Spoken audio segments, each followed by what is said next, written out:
안녕하세요. 저는 이제 곧 70살을 바라보고 있는 엄마입니다. 저는 딸 하나와 아들 하나를 키우고 있어요. 지금은 엊그제만 해도 기어다니던 아기였던 것 같은데, 딸아이는 이미 결혼을 했고, 아들이 결혼을 앞두고 있습니다. 그래서 그런지 옛날 생각도 많이 나네요. 사실 제 아들은 파혼을 한번 했어요. 벌써 파혼한 지 2년이나 되었네요. 그때는 정말 아들이 하루하루 말라가고 그러는 모습에 정말 마음이 아팠고 슬펐었죠. 그런데 저희 가족이 겪었던 그 일은 정말 다시 생각해도 기막힌 이야기인 것 같아요. 이미 오래전에 일어난 일이었고 지나간 이야기지만 이렇게 한번 사연을 보내면서 연락을 드리게 되었습니다. 저와 남편은 맞벌이 부부였어요. 저희 부부에게는 시댁이 없어요. 남편이 어렸을 때 시아버님께서 사고로 청년이 되었을 땐 병으로 두 분 다 돌아가셨고 남편은 외동이라 아무도 없죠. 그래서 제 친정 부모님을 자신의 부모라 여겼습니다. 그래서 그런지 저희 부부는 결혼을 하고 딸아이를 출산하고 나서 저희 친정 식구들과 함께 살았어요. 다행히 저도 외동이라 부모님이 저를 결혼시킨 이후 빈자리를 많이 느끼기도 했었고 남편 또한 자신이 못다한 효를 다해보고 싶다며 흔쾌히 받아들여 주었어요. 사실 그런 다른 부분들의 문제도 있었지만 딸아이를 육아하는 데에 있어서 친정 부모님의 손을 빌린 것과 마찬가지입니다. 저와 남편은 맞벌이 부부였거든요. 뒤이어 아들도 하나 낳게 되었고 아이들은 무척 잘 자라주었습니다. 저희 속 한번 썩이지도 않았고 말도 참 잘 들었어요. 저희 아이들은 갓난아기 시절부터 주위에서 왜 이렇게 순하냐는 둥, 이렇게 순하고 참한 아기는 난생 처음 본다며 칭찬도 많이 받았었거든요. 남들 다 오는 사춘기도 무난하게 지나갔고 자기네들끼리 우애도 좋았어요. 딸과 아들 모두 저희 손길을 많이 타면서 자라진 않았는데도 정말 잘 자라주었죠. 둘 다 대학을 졸업하고 곧장 취업에 성공하기도 했습니다. 누가 남매 아니랄까봐 딸과 아들에게 공통점이 하나 있었어요. 그건 바로 대학교에 가서 처음 연인을 만들었단 거였죠. 근데 이게 왜 공통점이라고 한 거냐면 딸과 아들 둘 다 처음 만든 연인이었고 둘 다 아주 오랜 기간을 연애했습니다. 먼저 딸아이는 대학교 3학년 시절에 만나게 되었는데 그렇게 7년 정도를 연애하고 나이 30살이 되기 전에 결혼을 했습니다. 사실 저와 남편도 딸아이의 남자친구가 종종 왕래하고 그러다 보니 이미 아들 같은 존재가 되었었죠. 그래서 결혼도 손쉽게 허락을 해주었어요. 지금도 딸네 부부는 알콩달콩 연애하듯 아주 잘 살고 있습니다. 반면 아들에겐 정말 믿기 힘든 일이 벌어지게 되었어요. 아들도 대학교에 입학을 한 이후로는 여자도 만나지 않으며 살더니 군대를 갔다 온 뒤 여자친구를 하나 만들었다고 하더라고요. 착하고 좋은 사람이란 소리에 그러냐 하며 가볍게 대꾸를 하고 말았죠. 아들도 여자친구에 대해 이야기를 자주 해주진 않았습니다. 그런데 그렇게 시간이 점점 흘렀고 정말 오랜 시간 동안 만남을 이어가더군요. 아들의 여자친구는 현주라는 귀여운 여자아이였어요. 처음엔 소꿉장난하듯이 장난도 치고 그러는 모습이 귀여웠었는데 점점 둘의 사랑이 깊어지는 것이 느껴졌습니다. 그렇게 현주와 아들이 연애한 지 4년 정도 되었을까요? 저희 딸아이가 결혼식을 올렸습니다. 현주도 딸아이의 결혼식에 와서 저희 집안 식구들에게 얼굴 도장도 꽝꽝 찍더군요. 그때부터 현주가 저희에게 점점 다가오기도 했어요. 처음엔 저희 집으로 저희 아들과 함께 놀러오는 정도에 그쳤었는데 나중엔 아들 없이도 저희 집에 놀러와서 저와 수다도 떨고 그러기도 했습니다. 현주는 참 싹싹한 아이였고 애교도 많아서 마치 저희 부부에게는 둘째 딸이 생긴 듯 했죠.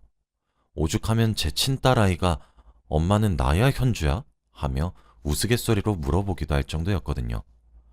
딸아이의 결혼식을 시작으로 현주가 저희 집안이랑 뭔가 본격적으로 왕래를 하기 시작하는 것 같았고 저희 집에서도 그런 현주가 싫지 않았습니다. 오히려 어려워하는 어른들인데도 불구하고 싹싹하게 먼저 다가오려 하는 모습들이 무척 이쁘게 보였어요.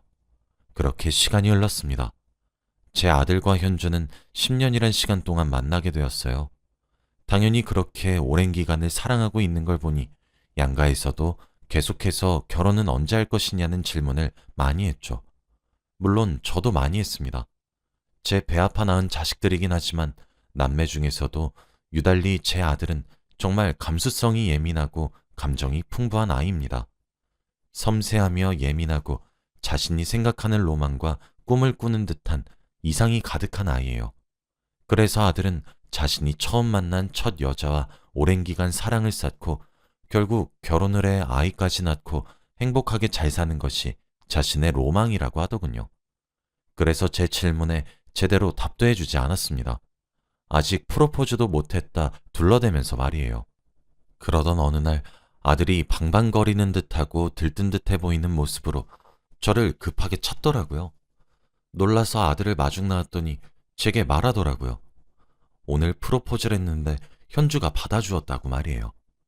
그렇게 저를 얼싸안고 너무 행복해서 비명이 다 나올 것 같다던 아들의 모습에 저희 가족들 모두 축하해 주었고 상견례도 일사천리로 진행되었습니다. 사실 말이 상견례인 거지 오랜 기간 연애하고 드디어 결혼을 하게 된 거라며 양가에서 하하호호 웃으며 서로 덕담만 오고 갔습니다. 그렇게 하나씩 결혼 준비가 착착 진행이 되고 있었어요. 신혼집에 계약금을 걸었고 혼수품들을 미리 받으며 결제까지 했죠. 계약할 신혼집에 그대로 배달만 오면 되는 상태였습니다. 드레스와 턱시도를 받고 예단과 예물들을 서로 주고받았어요. 청첩장도 찍었죠. 그렇게 몇 달 결혼 준비를 했는데 그 시간들은 마치 아들에게 꿈처럼 달콤한 시간이었습니다. 제 아들에게 불행은 예기치 않게 찾아왔어요. 청첩장에 인쇄한 잉크가 다 마르기도 전에 믿기 힘든 일이 생겨버린 것이었죠. 저와 남편 둘 다 집안의 내력인지 모르겠지만 술을 전혀 못합니다. 아예 입에도 대지 않아요. 저희를 닮아서 아들과 딸 둘 다 그렇습니다. 저희 집안 사람들 모두가 술을 하나도 못해요. 그런데 하루는 한창 즐겁게 지내야 할 아들이 사위의 부축을 받으며 저희 딸과 함께 집으로 들어오는 것이 아니겠어요? 저는 그런 모습을 살면서 처음 봐서 당연히 정말 깜짝 놀랐습니다. 술주정을 부리는 아들의 모습이 매우 낯설었거든요. 딸과 사이를 닥달하니 오늘은 자고 갈 테니 내일 다시 이야기하자며 말을 아끼더군요. 정말 걱정이 되었어요. 그렇게 하루가 지나갔고 다음날 아들에게 들었던 말에 저는 정말 뒷목을 잡았습니다. 행복한 결혼식을 앞두고 아들이 우울한 이유는 어느 연락 한 통 때문이었거든요. 아들의 말은 이러했습니다. 여느 날과 다름없이 현주를 만나러 갔는데 아들은 현주로부터 아주 끔찍한 사실을 알게 되었다고 해요. 그날은 현주의 분위기도 다른 날과 너무도 달랐다고 합니다. 멍하니 앉아있던 현주는 제 아들이 나타나자마자 눈이 빠져라 노려보기 시작했고 이내 눈물을 펑펑 쏟더랍니다. 당황한 아들은 무슨 일이냐며 현주를 계속 달랬는데 현주가 글쎄 제 아들에게 자신의 휴대폰을 집어던졌다고 해요. 뭔가 싶어서 던진 휴대폰을 주워들고 그 안을 살펴보니 어떤 대화창이 하나 떠 있었다고 하더군요. 요즘엔 카카오톡 같은 것도 대화를 주고받을 수 있지만 그 외에도 다른 어플들과 SNS들이 활발해서 그런 것들로 대화를 주고받을 수 있더라고요. 현주는 그 중에서도 SNS의 대화 내용이었죠. 그러나 대화 내용은 그냥 넘길 수 있는 대화가 아니었습니다. 상대방은 현주에게 무턱대고 제 아들의 아이를 낳아 기르고 있으니 결혼을 하지 말라며 자신이 배 아파 낳은 아이의 아버지를 빼앗아가지 말라는 등등 당최 알 수 없는 얘기들만 했다고 합니다. 당연히 제 아들은 영문을 모르죠. 현주는 그런 제 아들에게 계속해서 이런 연락들을 받았지만 요즘 횟수가 더욱 빈번해지고 있고 정말 제 아들의 측근 사람들만 알 법한 이야기라니까 계속 의심이 된다고 하며 엉엉 울었다고 하더라고요. 당연히 제 아들도 아니라고 완강히 부정했어요. 아들도 처음엔 그때 그 일이 이렇게까지 커질 일이라고 생각조차 못했다고 합니다. 그런데 현주가 제 아들에게 털어놓은 그날 이후부터 점점 협박과 저주의 강도가 커졌습니다. 아이 아버지를 빼앗아가고 얼마나 잘 사는지 보겠다는 등 현주를 향한 독설을 상대는 서슴지 않더군요. 하지만 제 아들은 억울했습니다. 제 아들은 정말 한눈을 팔지 않았다고 저는 정말 믿었거든요. 점점 심해지는 협박성 발언들과 빈번해지는 횟수에 아들은 점차 말라가기 시작했어요. 처음에는 저게 다 거짓말이라 부정했고, 당연히 현주에게 설명을 했기에 별 문제가 되지 않겠다고 생각했고, 누군가의 짓궂은 장난이겠다 싶었답니다. 하지만 점점 더 잦은 빈도수로 현주에게 오는 연락과 그 안에 담긴 메시지들은 무시할 수 없는 수준이 되어버렸다고 해요. 당연히 제 아들도 범인을 찾으려고 사방팔방으로 알아보고 노력을 했다고 합니다.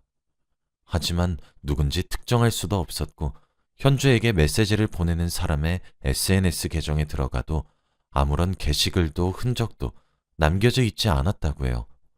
오로지 현주에게 연락을 하기 위해 만든 아이디처럼 말이죠. 결국 저희 예비 사돈댁의 귀에까지 그 이야기가 들어가게 되었습니다. 당연히 저희들 모두 죄를 짓지 않은 아들까지 면목이 없더군요. 그간 현주와 주고받은 대화들을 프린트해왔길래 읽었더니 솔직히 저도 조금의 의심은 들었습니다. 여러 차례 아들에게 진짜 아니냐고 되물어볼 정도였으니까요. 근데 그게 또 정말 그럴 수밖에 없었던 것이, 제 아들을 믿지 못한다는 것이 아니라 정말 측근이 아니라면 알 수 없는 얘기들까지 자세하게 나누고 있더군요. 예를 들자면 아들이 이직 준비를 하는 것 등등 말이죠. 아들은 점점 피폐해져 갔습니다. 누군가가 자신을 감시하고 있을 거란 불안감에 미쳐가기 시작했고, 그것은 현주와의 불화로 발전했죠. 저는 그렇게 마음고생을 하는 아들을 보다 못해 따로 불러냈고 조용히 권유했어요. 경찰에 고소를 하자고 말이죠. 짓궂은 장난의 수준은 이미 도를 넘은 지 오래되었고, 그 일로 인해 아들이 파혼을 한 해 만에 하고 있으니 차라리 고소를 해서 범인을 잡자 싶더군요. 현준의 부모님들도 처음엔 제 아들을 믿었지만 나중엔 아니 어떻게 생활했기에 결혼을 앞두고 이런 소리가 나돌 정도입니까? 라며 불쾌해하셨거든요. 아들은 제 말이 맞는 것 같다고 바로 동의를 했고, 저는 이 고소 사실을 아무에게도 알리지 말라고 수차례 말했어요. 현주에게도 비밀로 하고 엄마인 저랑 당사자인 아들만 알고 있기로 했죠. 당연히 범인은 잡히지 않았고, 그럼에도 불구하고 지속적으로 오는 메시지들에 결국 아들의 결혼은 미뤄졌습니다. 사실 파혼을 바라보는 것과 다를 바가 없을 정도였어요. 그런데 더 충격적인 일은 뭐였는지 아시나요? 조금 오랜 기간이 걸리긴 했지만 결국 경찰에서 용의자를 특정할 수 있었습니다. 계정을 추적했죠. 현주에게 그런 허위 사실들이 가득 담긴 메시지들을 폭탄처럼 보냈던 사람은 저희가 잘 알고 있는 사람이었어요. 그 사람은 바로 현주였습니다. 처음엔 그 모든 결과들이 믿기지가 않았어요. 저희 앞에서 눈물을 흘리며 호소하고 불안에 떨면서 더 이상 제 아들을 신뢰할 수 있을지 없을지 모르겠다며 흔들리는 모습을 보여줬던 사람이 바로 그 현주가 범인이란 사실을 말이죠. 저는 정말 참을 수 없을 정도의 커다란 분노를 느끼게 되었고, 그 길로 아들을 데리고 현준의 집으로 밀고 들어갔습니다. 마침 주말이라 현준의 가족들 모두가 모여 있더군요. 현준은 갑작스런 저희 모자의 방문에 놀란 건지 두 눈이 휘둥그레져 있었어요.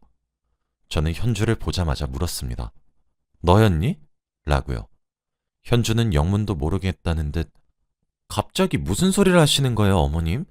이라고 했고, 그들의 부모들도 오히려 저를 타박하는 듯한 눈길로 쳐다보더군요. 사돈, 저도 아들 가진 부모여서 사돈댁들 마음 이해하려고 노력했어요. 결혼을 조금 오랜 기간 미루게 되더라도 불쾌한 일이 있으니 딸 가진 부모 마음이 오죽할까 싶어서 참았습니다. 다 이해했다고요. 그런데 이게 뭡니까? 사돈댁도 하시고 저희에게 그러신 겁니까? 현주가 받았던 그 메시지들 전부 현주가 보낸 거잖아요. 라고 대답했고 한참을 씩씩거렸습니다. 그렇게 난동을 피우는 사이 아들이 제 남편과 딸네 부부에게 연락했는지 사돈댁으로 다 찾아왔더군요. 저는 거기에 그치지 않고 이 결혼 없자고 할 때 내가 불안해서 우리 아들을 설득하면서까지 너랑 나만 둘이 알고 말자며 경찰에 고소했어요. 만약 이렇게 혼인이 파탄이 나게 되면 위자료 청구도 할 예정이었고요. 어떤 뻔뻔한 낯짝을 들고 있기에 우리 귀한 아들을 괴롭게 만드나 싶어서 내가 고소했어요. 그런데 뭐? 자작극? 이라며 화를 냈어요. 저는 얼어붙은 현주에게 너 지금 똑바로 설명 못하겠니? 정말 고소장이 네 앞으로 날아가야 정신 차릴 거야? 라며 언성을 높였습니다. 그런데 갑자기 현주가 무릎을 꿇고 손을 싹싹 빌면서 잘못했다고 얘기를 하더군요. 현주의 말은 그랬습니다. 오랜 기간 만났지만 결혼까진 생각이 없었다고 해요. 아직 이르다는 생각이 들어 결혼을 더 미루고 싶었지만 양가의 압박도 있고 마침 그때 제 아들이 프로포즈를 했고 그걸 받아들였기에 더 이상 미룰 수가 없었다고 하더군요. 그래도 결혼 준비를 천천히 진행하면서 기회만 엿보고 있었는데 준비되었다는 듯 결혼 준비들도 착착 빠르게 되어가니 정말 이대로 결혼할까 불안했답니다. 주위에서 결혼을 해야 된다는 분위기를 조성하고 몰아가고 자신은 아직 더 놀고 싶고 다른 사람들도 만나고 싶었는데 이미 겹치는 지인들이 지천에 널려 있고 주변 기대에 부응하기엔 너무 힘들고 지쳤대요. 그런데 자신이 솔직하게 말을 하면서 헤어질 생각은 없었답니다. 자신이 그러면 욕이란 욕은 다 먹어야 될 것 같은 마음의 말이에요. 그리고 이미 계약한 것들과 예약한 결혼식 준비들을 파토내기 위해서 위약금을 물어야 했는데 그건 또 본인이 책임지기 싫었다고 하더군요.